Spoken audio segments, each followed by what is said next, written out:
सुन्नु उहाँहरुले के भन्नुहुन्छ? यो बुद्धिजीवीलाई उहाँहरुले राजा ल्याउनु के चाहेन यो बुद्धिजीवीले राजा ल्याउने यो बुद्धिजीवी नै जेल पर्ने डर छ हेर्नुस् प्रष्ट कुरा के हामीले त हिजो राजाको पालामै नुन खाएका यी बुद्धिजीवी हुन् के हामीले केही पाछ राजाको नुन खाएर बसेका मान्छे हो हामीले राजाको केही सुविधा लिएर बसेका मान्छे हो ल आगामी दिनमा राजतन्त्र फर्के पनि हामीलाई केही चाहिँदैन के हामी त गाउँमा कुटो कोदालो हलो जोताएर हाम्रो जमिन छ त्यो जोताएर खान देखिस् त राजतन्त्र ल्यायौँ राजाले देश बनाउनु पर्छ महेन्द्रको नीति ल्याएर अगाडि बढाउनु पर्छ भनेर हामीलाई आइपऱ्यो के हामीले यो बुद्धिजीवीलाई म के भन्न चाहन्छु भने तपाईँहरूले हामीलाई जुन किसिमको दृष्टिकोणले हेर्नुहुन्छ नि त्योभन्दा 100 गुणा हामी राम्रो पृथ्वीनारायण शाहले आर्जेको मुलुक हो के यो मुलुक के अरू राजा ल्याएर शाहवंश संस्थाभन्दा अरू बाहिर ल्याएर राजा बनाउने यो गलत कुरा हो यिनीहरूले फाटो ल्याउनु खोजे राजाको मह बढ्दै गर्दाखेरि यो फाटो ल्याउ कोही हेर्नुहोस् म भन्न चाहन्छु प्रष्ट रूपमा होइन यहाँ अहिले देखिएका राजावादीहरूलाई म च्यालेन्ज गर्न चाहन्छु के कोहीले हिमानी सरकारलाई उत्तराधिकारी बनाउने हिँड्छ कोही पारस सरकारलाई कोही तपाईँको यो के अरे वीरेन्द्र सरकारलाई म के भन्न चाहन्छु भने श्रीपाँच ज्ञानेन्द्र सरकार मात्र यहाँ यो देशको उत्तराधिकारी हो त्यसपछि आफ्नो रोल क्रममा आउँछ अनि व्यक्तित्वले हेलमेट लाएर हिँड्नुपर्ने जरुरत मैले ठाने जहाँ कि चोर फटा होइन पारस शाह देश टुक्राको पारस शाह होइन देशलाई हानि नोक्सानी गरेको पारस शाह होइन यहाँ कुनै बलात्कारी पारस शाह होइन कि म भन्छु म प्रष्ट भन्छु मलाई कुनै डर मलाई छैन यार मलाई के को डर भने के प्रष्ट रूपमा के गल्ती गरे पारस के योभन्दा आजको कुरा मात्रै हो पारस सरकारले हेलमेट नलाएको योभन्दा अगाडिको कुरा जस्तोले गाडी चढेर हिँडेका छैनौँ अरू अभियन्ताले जस्तो हामीले फ्लाइट किनेर हिँडेका छैनौँ अरू अभियन्ताले जस्तो घडी हामीले कोट किनेर हिजो चप्पल लाउनेले आज जुत्ता लगाए तर हामीले हिजो जुत्ता पनि लाएको थियो चप्पल पनि लाएको हाम्रो बाबुबाजेको इतिहास कोटाएर हिँड्नु अहिलेसम्म भिख मागेर खानु पर्छ त्रिवेद लाउने राज छोडिदिनु यार देशै बाबुबाजेको हो देशै उहाँको हजुरबाउले बनायो के हामीलाई के को पीर उहाँले लाए नलाए हामीलाई के को पीर भने उहाँलाई लाउनु म खुल्याम रूपमा नलाउनु पाएर सरकार अझै पनि भन्छु यो देश तपाईँले बनाउनु भएको तपाईँहरूको वंशको खुन हामी जे भने नेपाल आमाको धरतीमा टिकिरहेको छौँ यो नेपाल आमाको धरती नेपाल भन्ने देशबाट महाराज धिराज सरकार शाहवंश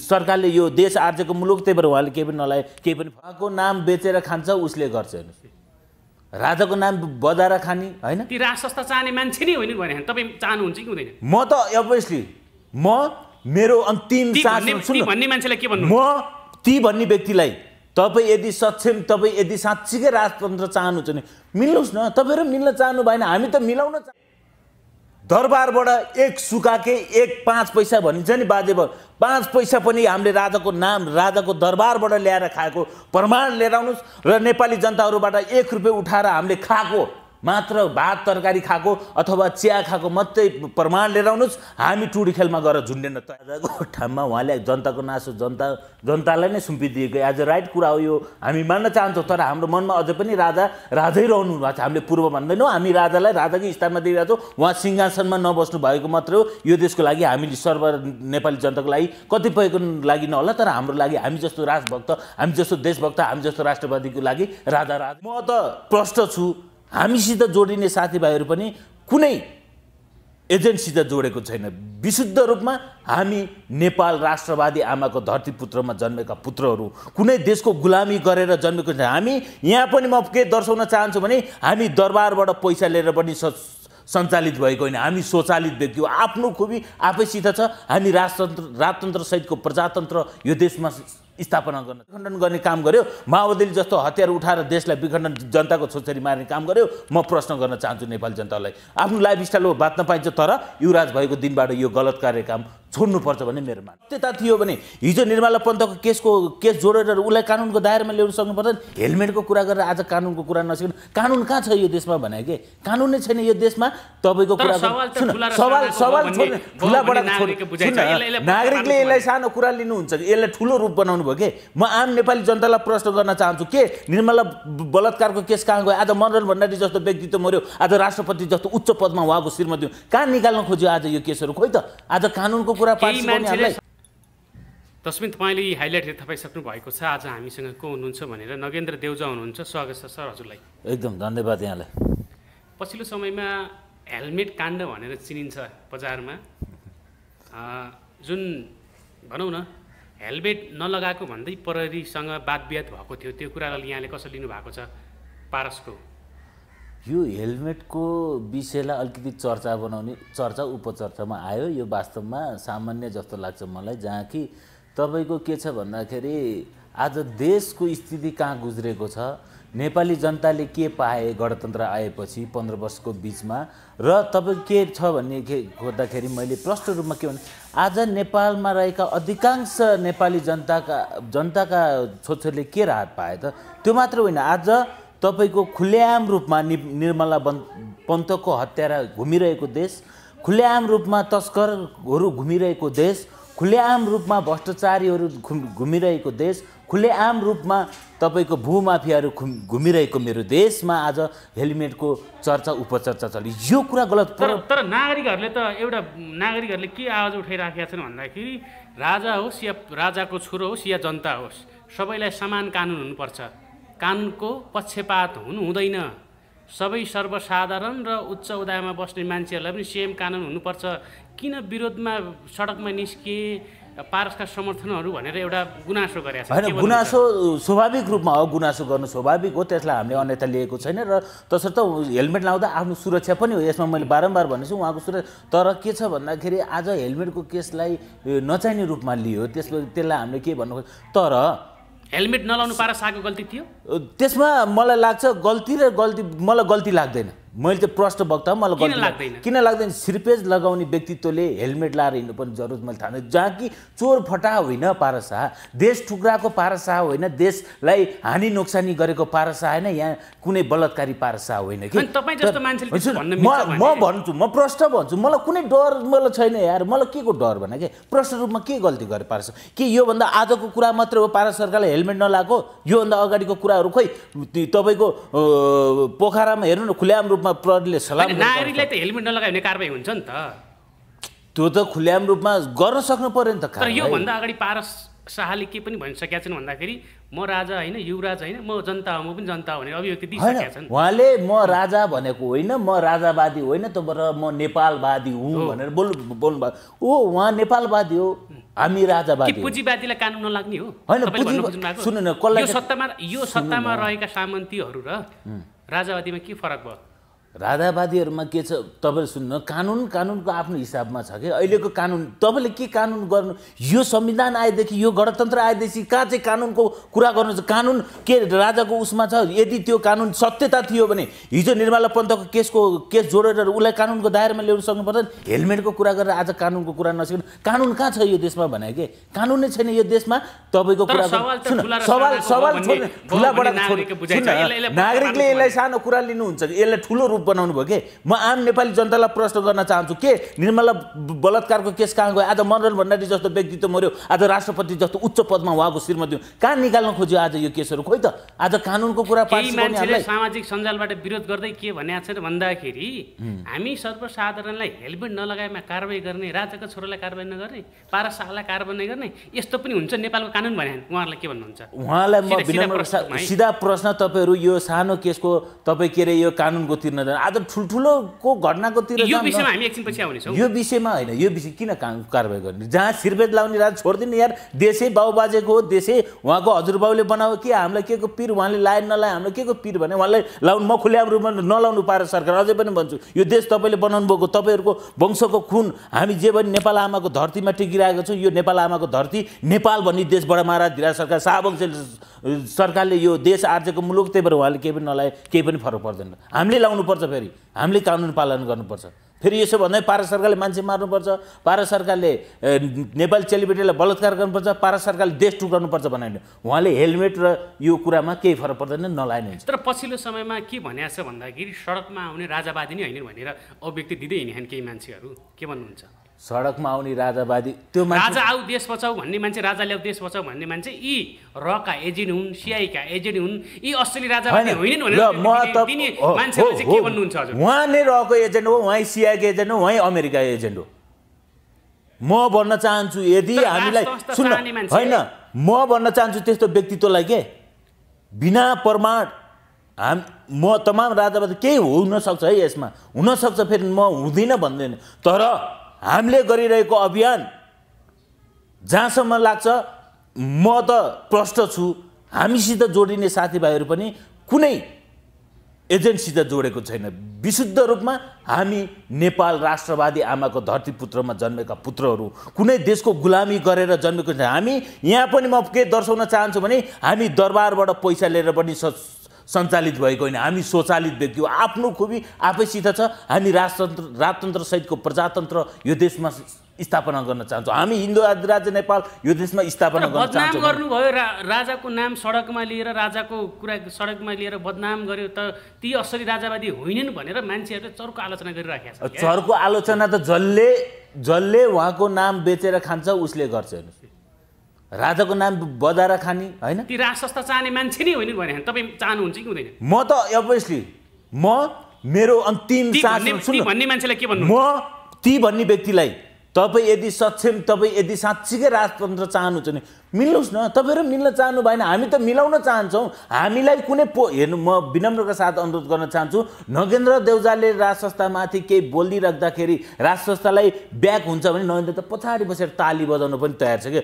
तर एनिहाउ नेपालमा राजतन्त्र स्थापना हुनु पर्यो। मलाई कुनै पैसाको लोभले मैले राजतन्त्र कुरा गरेँ। राजाले भोलि हामीलाई मन्त्री दिन्छ, हामीले मन्त्री खानको लागि पनि राजाको, तर सिर्फ देश बचाउनको निमित्त एउटा यस्तो देश बचाउनु पर्छ नेपालमा भनेर नेपाल अस्थिर रह्यो, देश विखण्डनतिर जान लाग्यो। त्यसको निमित्त राजतन्त्र राजा ज्ञानेन्द्रको कुरा गरिरहेका छौँ हामीले कि यो गणतन्त्र देश धान्न नसकिरहेको अवस्थामा गणतन्त्रले धेरै तपाईँ इक्जाम्पल म के दिन जान्छु भने हिजो ठिक तपाईँको 15 वर्ष अगाडि राज संस्था रहेको बेलामा मेरो देश नेपालले राज संस्था रहिरहेको बेलामा मेरो देश नेपालले यति शिर उच्च बनाएको थियो कि जहाँ दक्षिण कोरियालाई खाद्यान्न सहयोग गरेको मेरो देश नेपाल आज कोभिडको सुई अनुदान लिन पर्ने भुटान जस्तो देश लिँदा आज यो 15 वर्षको बिचमा गणतन्त्र आएपछि आज भुटान देशबाट हामीले सुई अनुदान लिनुपर्ने अवस्था रह्यो। आज देश कहाँबाट कहाँ गुज्रो यो आम नेपाली जनताहरूलाई म प्रश्न गर्छु। हिजो राजाको पालामा विभिन्न देशलाई सहयोग रहेको अवस्थामा छ, आज राज संस्थालाई पाखा लगाएपछि, आज धर्मलाई पाखा लगाएपछि, आज मेरो देश विखण्ड गराएपछि आज देशले कुन टाइममा गएर अनुदान लिन परेको छ। आज नेपाली जनताहरू माझमा प्रश्न रहेको कुरा हो नि त। यही कुराले पुष्टि गर्छ कि राज संस्था रहँदा देश कहाँ थियो र राज संस्था नरहँदा आज 15 वर्ष बिचमा देश आज कहाँ पुग्यो भन्ने कुरा यहाँनिर पुष्टि भएको छ। तर मान्छेहरूले भनेका छन् कि यदि तिनीलाई राजा गरायो भने, ज्ञानेन्द्र शाहलाई नै राजा गरायो भने ती मान्छे टेस्टेड भइसके, योभन्दा अगाडि केही गर्न सक्ने फेलियर हुन्, तिनले केही गर्न सक्दैनन् र तिनका छोरा समाजमा बदनाम हुँदै हिँडेका छन्, रक्सी खाँदै हिँडेका छन्, चुरोट खाँदै हिँडेका छन्, जहाँ रक्सी खाँदै हिँडेर भनेका छन्। तिनलाई चाहिँ के भन्नुहुन्छ नि? होइन, म तपाईँलाई विनम्रका साथ अनुरोध गर्न चाहन्छु, आज राजाको ठाउँमा उहाँले जनताको नासो जनतालाई नै सुम्पिदिएको एज अ राइट कुरा हो। यो हामी मान्न चाहन्छौँ, तर हाम्रो मनमा अझै पनि राजै रहनु भएको छ। हामीले पूर्व भन्दैनौँ, हामी राजालाई राजाकै स्थानमा दिइरहेको छौँ। उहाँ सिंहासनमा नबस्नु भएको मात्रै हो। यो देशको लागि हामीले सर्व नेपाली जनताको लागि कतिपयको लागि नहोला, तर हाम्रो लागि हामी जस्तो राजभक्त, हामी जस्तो देशभक्त, हामी जस्तो राष्ट्रवादीको लागि राजै रहनु भयो। तर यो कुरा के गलत कुरा हो भने तपाईँको गाँजा खाँदै, चुरोट खाँदै, रक्सी खाँदै भनेको छ नि, यो कुरा सरासर गलत कुरा हो। उहाँको कस्तो भने उहाँले चुरोट रक्सी खानुभयो होला कतिपय ठाउँमा, अब चर्चामा पनि आउनु, तर खाँदै गर्दामा देश ठुक्राउने काम, भ्रष्टाचार गर्ने काम, देशलाई अहित पुर्याउने काम, देशलाई तपाईँको तहस नहस गर्ने काम त नेताको छोरीले जस्तो गर्नुभएको छैन नि। सुन जस्तो तस्कर ल्याएर काम नेताको कसरी स्वीकार्ने भनेर भन्दैछन् क्या मानिसहरू? होइन, अहिले उहाँको लाइफस्टाइल त चेन्ज गर्न पाएन। आफ्नो लाइफस्टाइल हो नि त यो। उहाँको लाइफस्टाइल त आफ्नो ठाउँमा छ। भोलि देशलाई एउटा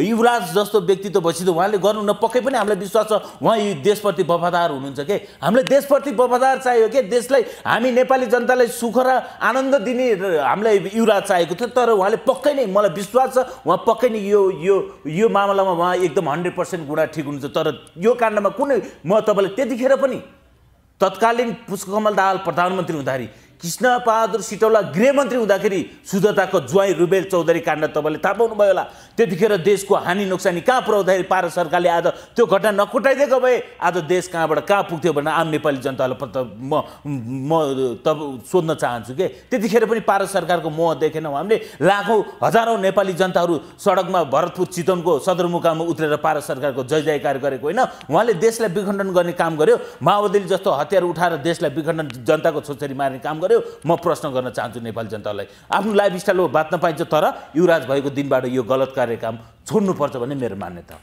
तर यी समग्र कुरा गरिरहँदाखेरि के भनिरहेका छन् भन्दाखेरि मान्छे केही नेपालका बुद्धिजीवीहरूले के भन्दैछन् भन्दाखेरि अहिले राजा आफै फर्किन चाहन्नन्, राजाको नाम लिएर सडकमा राजाको भएको इज्जत पनि बदनाम गर्दैछन्, लिलाम गर्दैछन्। जनताको मनमा बस्या राजालाई सडकमा लिलाम गर्दैछन् भन्दैछन् क्या। सुन्नु, उहाँहरूलाई के भन्नुहुन्छ? यो बुद्धिजीवीलाई उहाँहरूलाई राजाले के पनि चाहेन। यो बुद्धिजीवीले राजाले अनि यो बुद्धिजीवी नै जेल पर्ने डर छ। हेर्नुहोस्, प्रश्न कुरा के, हामीले त हिजो राजाको पालामै नुन खाएका यी बुद्धिजीवी हुन् के। हामीले केही पाएको छ राजाको नुन खाएर बसेका मान्छे हो, हामीले राजाको केही सुविधा लिएर बसेका मान्छे हो। ल आगामी दिनमा राजतन्त्र फर्के पनि हामीलाई केही चाहिँदैन के। हामी त गाउँमा कुटो कोदालो हलो जोताएर हाम्रो जमिन छ, त्यो जोताएर खान देखिस् त राजतन्त्र ल्यायौँ, राजाले देश बनाउनु पर्छ, महेन्द्रको नीति ल्याएर अगाडि बढाउनु पर्छ भनेर हामीलाई आइपऱ्यो के। हामीले यो बुद्धिजीवीलाई म के भन्न चाहन्छु भने तपाईँहरूले हामीलाई जुन किसिमको दृष्टिकोणले हेर्नुहुन्छ नि त्योभन्दा 100 गुणा हामी राम्रो छौँ। म लाखौँ % ठोक्क दिएर भन्न चाहन्छु नगेन्द्र देवताले, हामी लाखौँ % सही मार्ग चित्र खडा आरोप छ क्या तपाईँहरुमा? आरोप छोड्दैन। आरोप के आरोप छ भन्दाखेरि राजदरबारबाट पैसा ल्याउने, खाने, सडकमा जाने, आन्दोलन गर्ने भन्ने आरोप छ के। यसलाई हो, म एकदम पुष्टि गराइन्छु। हामीले दरबारबाट एक सुकाके एक 5 पैसा भनिन्छ नि बाजे, 5 पैसा पनि हामीले राजाको नाम राजाको दरबारबाट ल्याएर खाएको प्रमाण लिएर आउनुहोस् र नेपाली जनताहरूबाट 1 रुपियाँ उठाएर हामीले खाएको मात्र भात तरकारी खाएको अथवा चिया खाएको मात्रै प्रमाण लिएर आउनुहोस्। हामी टुडी खेलमा गएर झुन्डेन तयार छौँ। हामी प्रमाण ल्यायो भने के गर्नुहुन्छ? हामी खुल्याम प्रमाण ल्यायो भने हामी खुल्याम हामी मर्न तयार छौँ। हामीले खाएको छैन, हामीले कहाँ खाएको छ हो। स्वाभाविक रूपमा म भन्न चाहन्छु, हामीले टी सर्टको लागि हामीले तपाईँले पनि देख्नु भएको छ, टी सर्टको लागि साथीभाइले सहयोग गर्नुभएको छ। हामी प्रष्ट डाटा छ हामीले, तर त्यो पैसाले 1 रुपियाँ पनि गाडी भाडा भनेर हामी प्लेन चढाएका छैनौँ। हाम्रै पैसाले प्लेन चढा हामी नै छौँ। हाम्रै पेट्रोल, हामीले बाइक चलाउने पेट्रोलमा आफ्नै गोजीबाट हामीले पैसा उठाएर, आफ्नै गोजीबाट हामीले पैसा राखेर हामी बाइक चढेर मेची टु महाकाली हिँडेका छौँ। आफ्नै गोजीबाट हामीले टी सर्ट पनि बाँडेका छौँ। अहिले ऋण पनि लागेको छ हाम्रो साथीभाइहरूलाई, किनकि हामीले नपुगेको खण्डमा हामीले पनि हाल्नु पर्यो नि त। हो, त्यो कुरामा हामीलाई पैसा दिनुभएको छ, तर हामीले अरू अभियन्ता जस्तोले गाडी चढेर हिँडेका छैनौँ, अरू अभियन्ताले जस्तो हामीले फ्लाइट किनेर हिँडेका छैनौँ, अरू अभियन्ताले जस्तो घडी हामीले कोट किनेर हिजो चप्पल लाउनेले आज जुत्ता लगाए, तर हामीले हिजो जुत्ता पनि लाएको थियो, चप्पल पनि लगाएको छ। हाम्रो बाबुबाजेको इतिहास कोटाएर हेर्नु, अहिलेसम्म भिख मागेर खानु परेको छैन। राष्ट्रताको लागि हामीलाई कसैको पैसाको आश छैन, तर सहयोग गर्नुहोस् भनेको रहेको छ। सहयोग कस्तो किसिमको आउति भौतिक रूपमा हामीलाई सहयोग गर्नु, भौतिक भनेको हामीलाई कि सडकमा सहयोग गर्नुहोस् भनेर छ। तर मैले तपाईँको कुरा रोकेर मैले यसमा जोड्न चाहे, यो कुरा तपाईँले भनिरहँदाखेरि अहिलेको समयमा राष्ट्र संस्था किन आवश्यक? तपाईँ आफै नेता बन्न सक्नुहुन्थ्यो, तपाईँ आफै त्यसको जिम्मेवारी लिन सक्नुहुन्थ्यो भने अर्को मान्छेले राजा बनिदियो भनेर किन जाने भन्नेको एउटा जमात छ है। उहाँहरूलाई के भन्नुहुन्छ? उहाँहरूलाई म के भन्न चाहन्छु भने हामी राजा ए बाबा, हिजो पृथ्वीनारायण शाहले आर्जेको मुलुक हो के यो मुलुक के अरू राजा ल्याएर शाहवंश संस्थाभन्दा अरू बाहिर ल्याएर राजा बनाउने? यो गलत कुरा हो। यिनीहरूले फाटो ल्याउनु खोजे, राजाको मह बढ्दै गर्दाखेरि यो फाटो ल्याउ कोही हेर्नुहोस्, म भन्न चाहन्छु प्रष्ट रूपमा होइन। यहाँ अहिले देखिएका राजावादीहरूलाई म च्यालेन्ज गर्न चाहन्छु के, कोहीले हिमानी सरकारलाई उत्तराधिकारी बनाउने हिँड्छ, कोही पारस सरकारलाई, कोही तपाईँको यो के अरे वीरेन्द्र सरकारलाई। म के भन्न चाहन्छु भने श्रीपाँच ज्ञानेन्द्र सरकार मात्र यहाँ यो देशको उत्तराधिकारी हो, त्यसपछि आफ्नो रोल क्रममा आउँछ के। यहाँ धेरै पय राजावादी साथीहरूले उपगुटमा हिँड्नुभएको छ। म तमाम साथीहरूलाई के भन्न चाहन्छु भने यो कार्य गलत कुरा हो। श्रीपाँच ज्ञानेन्द्र सरकारलाई मात्र उत्तराधिकारी बनाउन हामीलाई आइपरेको छ। भोलिको दिन त त्यसपछि त पारसै बन्ने हो नि त। बन्नुहुन्छ, किन नबन्नु? उहाँको इच्छा छ भने बन्नुहुन्छ। होइन म यसको इच्छा छैन, म आफ्नो उसमा हिँड्नुहुन्छ नि वीरेन्द्र सरकारको पाला आउँछ। तर धेरैले भनेका छन् अब प्रत्यक्ष कार्यकारी राष्ट्रपति हुनुपर्छ, यो व्यवस्था पनि फेलियर भयो, राष्ट्र संस्था पनि फेलियर भयो, जनताकै सामुबाट जनताकै छोराहरू प्रत्यक्ष राष्ट्रपति कार्यकारी बनेर शासन त्यो हिसाबको व्यवस्था ल्याउनुपर्छ भन्दैछन्। ए व्यवस्था किन आवश्यक छ भन्नु? कार्यकारी के अरे कार्यकारी राष्ट्रपति ल्याएर चाहिँ के गर्ने देशमा? देशले देशको माया हुन्छ। ल अहिले भर्खर भन्नु न, देश कसरी अगाडि बढाउनु? देशको माया हुन्छ राष्ट्रपतिलाई। उसको छोरी भोलि राष्ट्रपति हुन्छ भने कुनै ग्यारेन्टी छ? राजालाई त भोलि उसको छोरा नाति यो देशको राजा बन्छ। यो देशको मेरो देश भनेको मेरो पैतृक सम्पत्ति हो, मेरो जनता भनेको मेरो छोरी हो भने राजालाई माया हुन्छ के? राष्ट्रपतिलाई कुनै पनि हालतमा देशको माया हुन्छ, यो ग्यारेन्टी हो। राष्ट्र संस्था किन आवश्यक छ? राष्ट्र संस्था आवश्यक किन छ भने विभिन्न कालखण्डले देखाइसक्यो त। गणतन्त्र आएको 15 वर्ष उपलब्धि हुनुपर्ने देशमा आज उपलब्धिबाट कहाँ तल घटेको, झन् घट्दै गएको छ। हेर्नुहोस् आज हिजो महेन्द्र सरकारले, म प्रष्ट रूपमा मैले बारम्बार बोलिरहेको इतिहासको कुरा हो, राजाको प्रत्यक्ष शासन कति वर्ष चल्यो भनेर यहाँ 250 वर्ष चल्यो भन्छ। तर प्रत्यक्ष शासन राजा महेन्द्रले चलाउनु भएको हेर्नुहोस्, राजा महेन्द्रले जम्मा 10 वर्ष चलाउनु भएको। त्यो 10 वर्ष बिचमा महेन्द्र राजमार्ग हावे त्यो 10 वर्ष बिचमा बिरकुटी कागज कारखाना, त्यो 10 वर्ष बिचमा तपाईँको जुट मिल, त्यो 10 वर्ष बिचमा तपाईँको चिनी मेल उद्योग, त्यो 10 वर्ष बिचमा कागज कारखाना जस्ता ठुल्ठुला उद्योगहरू, हेटौँडा सिमेन्ट फ्याक्ट्रीहरू जस्तो, आज वायु सेवा निगम, आज तपाईँको साई सेना नेपाली के यो सेनाको उसको हाइवे जस्तो यस्ता ठुल्ठुला योजनाहरू के अरे तपाईँको राजा महेन्द्र स्थित आज खोइ त त्यो योजनाहरू के अब ज्ञानेन्द्र शाह आएपछि सबै देश समृद्धि हुन्छ, एकैचोटि काया पलट हुन्छ, जादुको छडी जस्तै हुन्छ त नि? जादुको छडी होइन, म तपाईँलाई भन्छु हुन्छ, तर लाग्छ 10 वर्ष बिचमा तपाईँको राजा ज्ञानेन्द्रले त्यसै नीति अवलम्बन त्यसै दल फेलियर बनायो होइन के? राजा ज्ञानेन्द्रले प्रधानमन्त्री बनायो होइन, शेरबहादुर देवलाई त्यो बेला प्रधानमन्त्री बनाएन, लोकेन्द्र बहादुर चन्दलाई त्यो बेला प्रधानमन्त्री बनाएन, माधव कुमार नेपाललाई पनि प्रधानमन्त्री बनाउन खोजे होइन? देश चलाउन नसकेर राजाले आफ्नै शासन हात बाउको नीति महेन्द्र सरकारको नीति ल्याएर आफै देश चलाउँछ, आफै ठोक्छु भनेर गर्दाखेरि आज दललाई सखाप बनाउँदाखेरि आज राजा ज्ञानेन्द्रलाई विस्थापित गरायो के? राजा ज्ञानेन्द्रलाई दाइ मारेको आरोप लगाएको होइन यी नेपाली यो नेताहरूले? के नेपाली जनताले अहिले बुझेनन् कसले मारेको रहेछ दरबार हत्याकाण्ड? आज कसले मदन भण्डारीको मारेको हो रहेछ भने आज नेपाली जनताले प्रश्न भएको छैन? आज देशमा कसरी बलात्कार आज इतिहास तपाईँ कसले मारे त्यो मारे त तपाईँ हेर्नु नेताहरू, मलाई लाग्छ यो सबै नेताहरू मिलेर राजा वीरेन्द्रको हत्यानाश गर्यो, किन खान पाएन? राजाले दरबार एउटा तपाईँको भारतको इसारामा विदेशको इसारामा नाचेर दरबारको हत्याकाण्ड रचाएको हेर्नु। समय संवादको लागि यहाँलाई धन्यवाद दिन चाहन्छु। अन्तिममा के भन्नुहुन्छ? अन्तिममा अब एकदम धन्यवाद यहाँलाई। यो मेरो आक्रोश हो, युवाको आक्रोश। यो आक्रोशलाई अन्यथा नलिदिन नेपाली जनतालाई म आग्रह गर्न चाहन्छु, किन म सच्चा देशभक्ति हो के? राजभक्ति आफ्नो ठाउँमा छ, तर मेरो देशलाई सदैव माया गर्ने चिन्तन र मनन बोकेर हिँडेको व्यक्ति हो। त्यसर्थ मलाई कुनै पनि तब ठिक छ गाली गलोच हुन्छ नेपाली जनताहरू माझमा, एउटा आफ्नो धारणा विचार राखेर हिँड्नु छ, त्यो गाली गर्ने व्यक्तिलाई पनि मेरो हार्दिक नमन गर्न चाहन्छु। तपाईँले सल्लाह सुझाव दिएको हो, त्यो मलाई कुनै अन्यथा लिएर मैले बोलेको होइन भन्दै म तपाईँहरूको माझबाट बिदा हुन चाहन्छु।